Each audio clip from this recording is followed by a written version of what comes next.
أهلا ومرحبا بكم إخواني الكرام في فيديو جديد. بني ملال تسجيل 21 حالة وفاة لأشخاص بسبب الحرارة. حريق مهول بتاز يدمر 30 هكتارا من غابة بورد. بعد الاعتراف الفرنسي بمغربية الصحراء، قيادي بالبوليساريو يعترف المغرب هزمنا. عاجل وفي انتظار بلاغ رسمي، المغرب يضرب العنق الجزائري بتوقيع اتفاقية تاريخية مع بوركينا فاسو. واشنطن تدخل على خط الاعتراف الفرنسي بمغربية الصحراء ومبادرة الحكم الذاتية، وتوجه صفعة قوية للجزائر وتهددهم بكل قوة. الرئيس الصيني يفاجئ المملكة المغربية ويبعث وفدا صيني هام إلى الصحراء المغربية لهذا السبب. ماذا يقع في الجزائر؟ تبادل لإطلاق النار داخل تكنة عسكرية بوهران يمتد إلى خارجها وبالفيديو. لماذا استبقت الجزائر قرار اعتراف فرنسا بمغربية الصحراء وحذفتها؟ جوابين اثنين.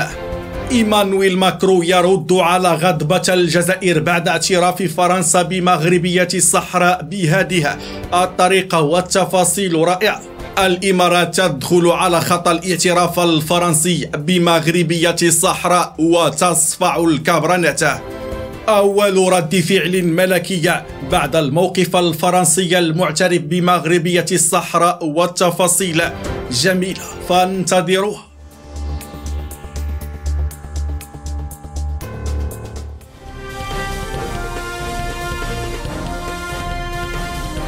مرحبا بكم إخواني الكرام من جديد.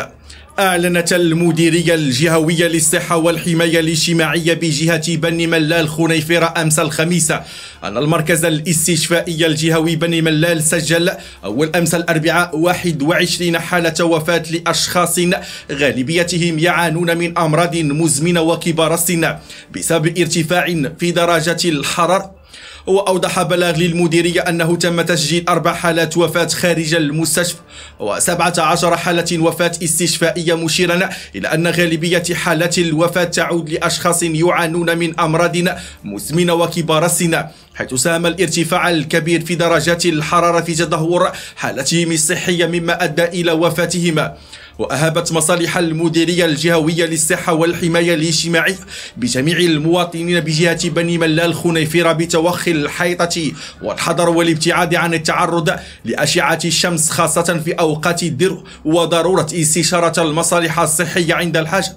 وأكدت المديرية الجهوية أن تبقى رهن إشارة جميع المنابر الإعلامية بالجهة لتقديم المعلومات المتعلقة بهذا الموضوع. وكانت مصالح المديرية الجهوية قد قامت على إثر تداول أخبار تفيد بتسجيل حالات وفاة مفاجئة بمستعجلات المستشفى الجهوي بني ملال نتيجة ارتفاع درجات الحرارة، بفتح تحقيق فوري لاستجلاء الأسباب الحقيقية وراء هذا الحادث.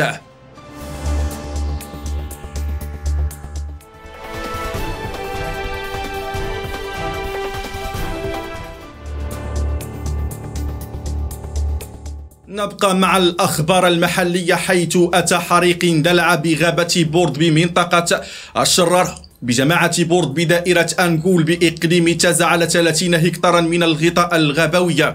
وأوضح المدير الإقليمي للوكالة الوطنية للمياه والغابات بتاز مراد الصعفدي في تصريح لوكالة المغرب العربي للأنباء أن الأصناف الغابوية المتضررة من هذا الحريق الذي شب في الغابة المخزنية بورد هي البلوط الأخضر والصنوبر الحلبية والأعشاب الثانوية.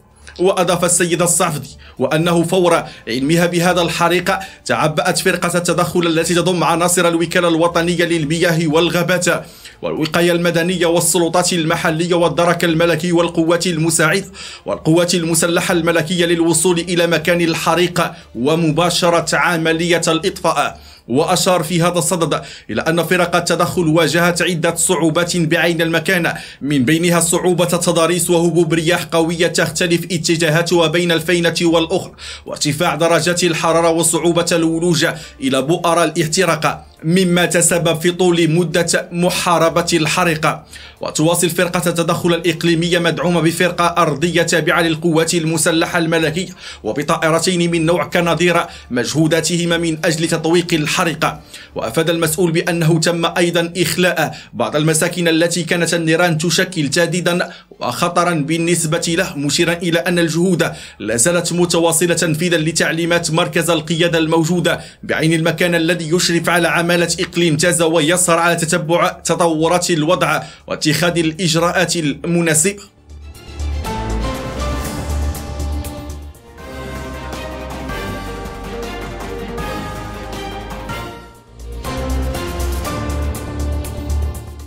نشر القيادي السابق بجبهة البوليساريو والعائد إلى أحضان الوطن المصطفى سلمى ولد سيدي مولود تدوين على صفحته بموقع فيسبوك تزامنا مع ذكرى رحيل الملكة المتبصرة الحسنة الثانية.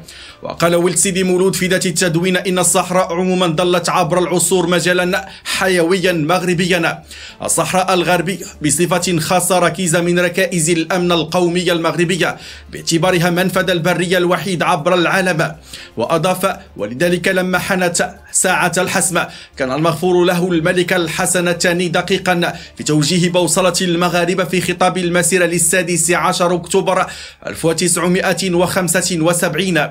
وتابع عودة الصحراء الغربية إلى حضن الوطن الأم لم تكن مسألة نظام حكم يريد التوسع كما يسوق البعض ويقصد الجزائر، فلم يأخذ المرحوم الحسنة الثانية وهو الملك والقائد الأعلى للقوات المسلحة الجيش في مهمة استرجاعها، بل أخذ المغاربة من كافة جهات المملكة وجميع فئات الشعب وسار بهم في مسيرة شارك فيها 350 ألف منهم ليعي المغاربة كل المغاربة أن الصحراء شريان حياتهم كأمة وليست مسألة نظام حكم.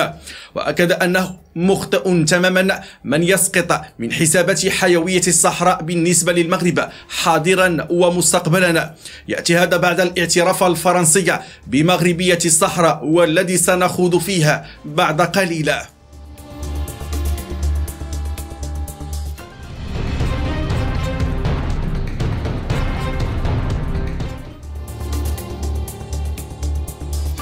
في إطار زيارة رسمية إلى المملكة المغربية وقع وزير الدفاع البوركيني الجنرال كاسون كوليبالي ونظيره المغربي عبد اللطيف لوتي اتفاقية للتعاون العسكري اعتبرت تاريخية. تأتي هذه الاتفاقية في إطار العلاقات التاريخية بين البلدين وتغطي مجموعة واسعة من المجالات من التدريب إلى تبادل الخبرات إلى جانب الدعم اللوجستي، مما يعتبر ضربة للعمق الجزائرية.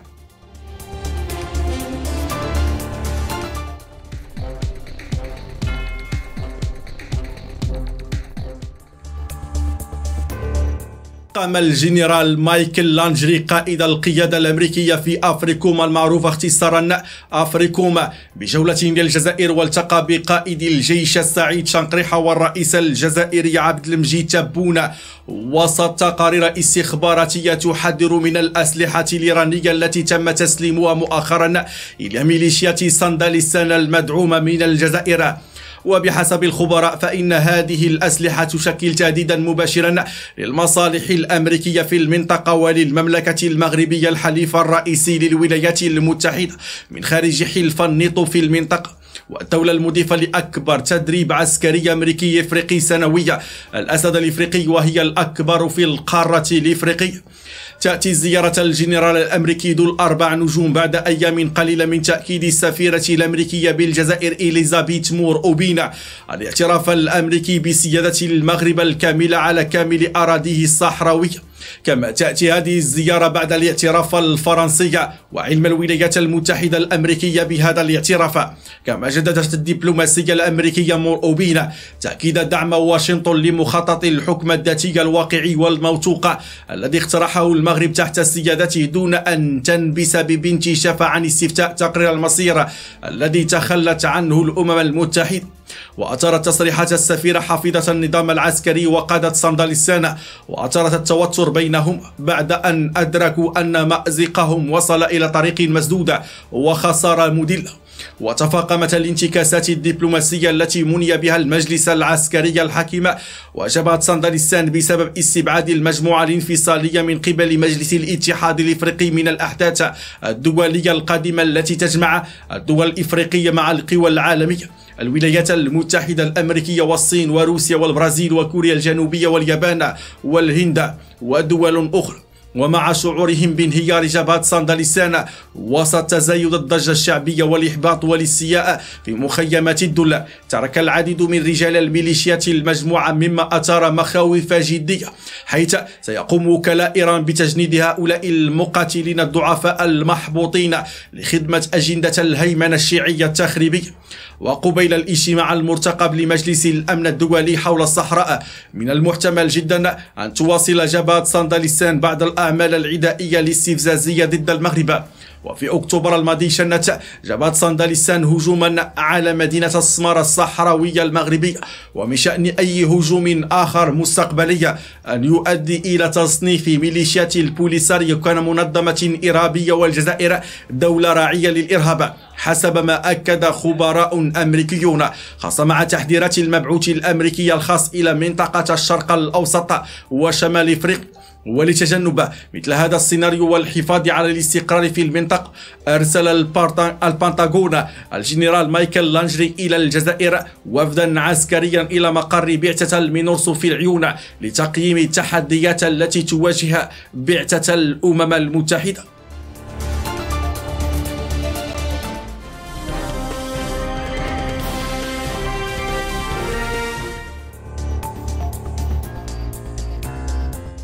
يواصل المغرب جذب رجال الأعمال والمستثمرين وكبريات الشركات العالمية وتعزيز حضورها كوجهة مثالية للاستثمار بفضل ما تنعم بها المملكة المغربية من أمن واستقرار ومؤهلات جغرافية، ولما تتميز بها من يد عاملة مؤهلة وكفاءات عالية في عديد المجالات، بالإضافة إلى المناخ الاستثماري الهام الذي توفره للراغبين في ضخ رأس مالهم بأرض الوطن.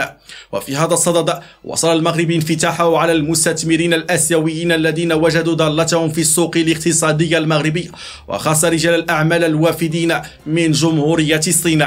وعلاقة بهذا الموضوع، زار وفد مهم من رجال الأعمال الصينيين 9 مدن مغربية من بينها مدن في الصحراء المغربية، ووقفوا على مؤهلاتها المتميزة وفرص الاستثمار الواعدة في أفق الاستقرار بها وإقامة مشاريع ضخمة بعدد منها، وخاصة في مجالات التعدين والسياحة والطاقة المتجددة والأشغال الكبرى. هذه الزيارة التي نظمتها جمعية التعاون الإفريقية الصيني للتنمية شهدت حضور عدد من أبرز رجال الأعمال الصينيين، وهي تدخل في إطار سعي الشركات الصينية إلى التوسع على المستوى الدولي من خلال الاستثمار والتموقع في المملكة المغربية التي تعتبر صلة وصل بين 3 قارات هي أوروبا وإفريقيا وأمريكا.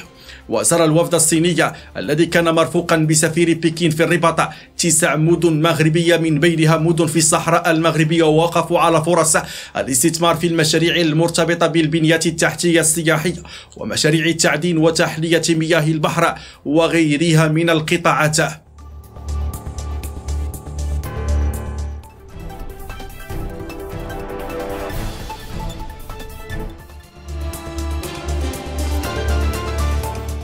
تداول مجموعة من الحسابات على مواقع التواصل الاجتماعي إكس أشرطة فيديو توثق لعملية تبادل إطلاق النار بين أفراد من الجيش الجزائري بشارع جيش التحرير الوطني قرب حديقة العثمانية بوهران.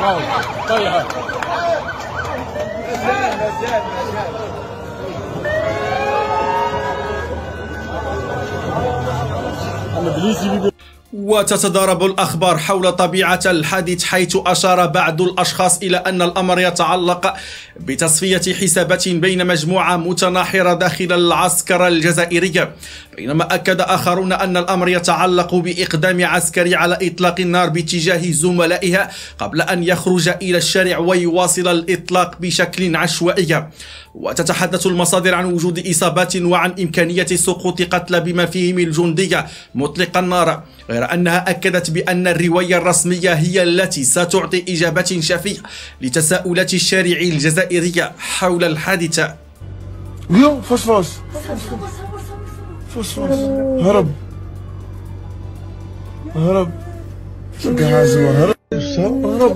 فاس وقرا صاحبه هرب. خرج فيه خايف عسكري. الله هذيك تيره تيره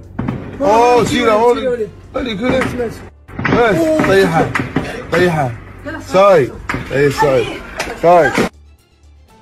ومن المرجح أن تتكتم السلطات العسكرية الحاكمة بالجزائر عن طبيعة وأسباب حادث إطلاق النار، وستلجأ عوض ذلك إلى ترويج إشاعات لتخويف وترهيب الجزائريين من الفوضى وتكرار سيناريو العشرية السوداء عقب انتشار أخبار تفيد بقرب خروج الشعب للاحتجاج والمطالبة بإسقاط النظام العسكري الدكتاتوري.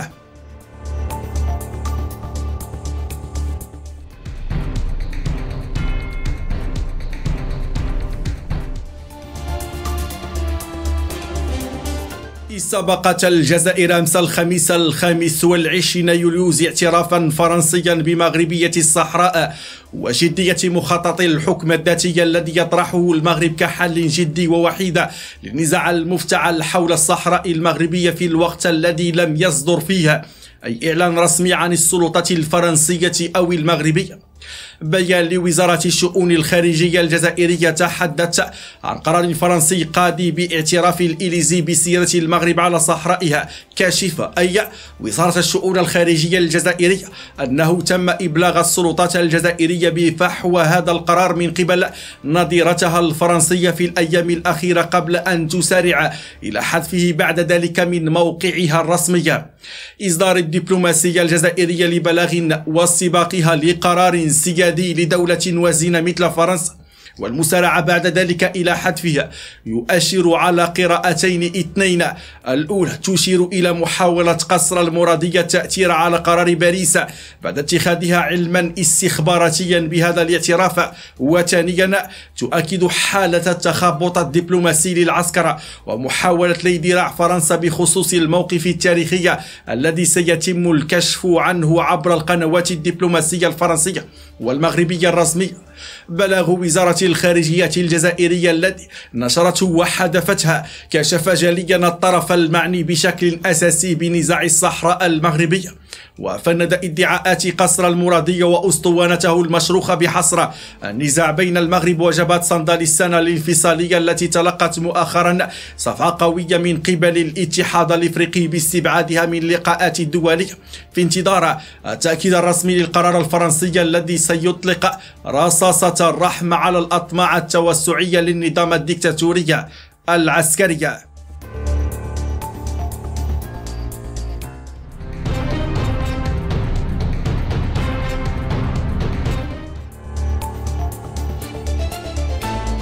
تطرقت وكالة الأنباء الفرنسية ضمن قصاصة لها اليوم إلى تعبير الجزائر عن استنكارها الشديد لموقف الحكومة الفرنسية التي أبلغتها في الأيام الأخيرة قرار الاعتراف بمغربية الصحراء ودعم مخطط الحكم الذاتي تحت سيادة الرباط. وأورد المنبر الإعلامي نفسه ضمن القصص الإخبارية ذاتها أن مكتب وزير الخارجية الفرنسي رفض التعليق لفرانس بريس على بيان وزارة الشؤون الخارجية الجزائرية أعطاهم النخالة. وأضافت الوكالة قد يؤثر هذا القرار على موعد الزيارة التي يفترض أن يقوم بها الرئيس الجزائري عبد المجيد تبون لفرنسا نهاية شتنبر أو بداية أكتوبر المقبلين بعد تأجيلات متعددة بسبب الخلافات بين البلدين. وشددت الوكالة على أنه سبق لفرنسا أن عبرت عن دعمها الواضح والمستمر لمقترح الحكم الذاتي خلال زيارة وزير الخارجية ستيفان سيجورني للمغرب في فبراير الماضي، ما ساهم في تحسين العلاقات بين باريس والرباط.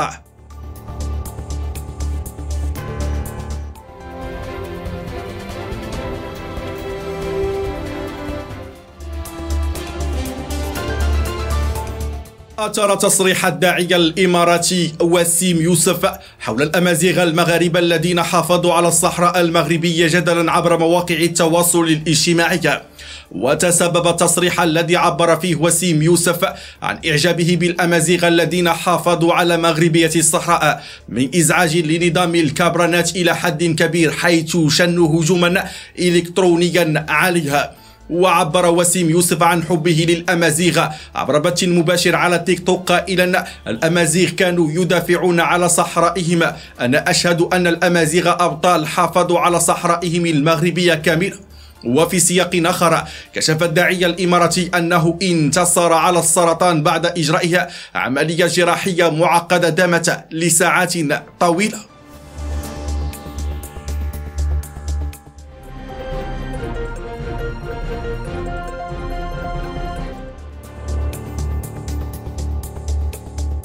أفادت مصادر خاصة أنه من المرتقب أن يصدر بلاغ عن الديوان الملكي على إثر موقف فرنسا المتضمن للاعتراف بمغربية الصحراء ودعم مبادرة الحكم الذاتي.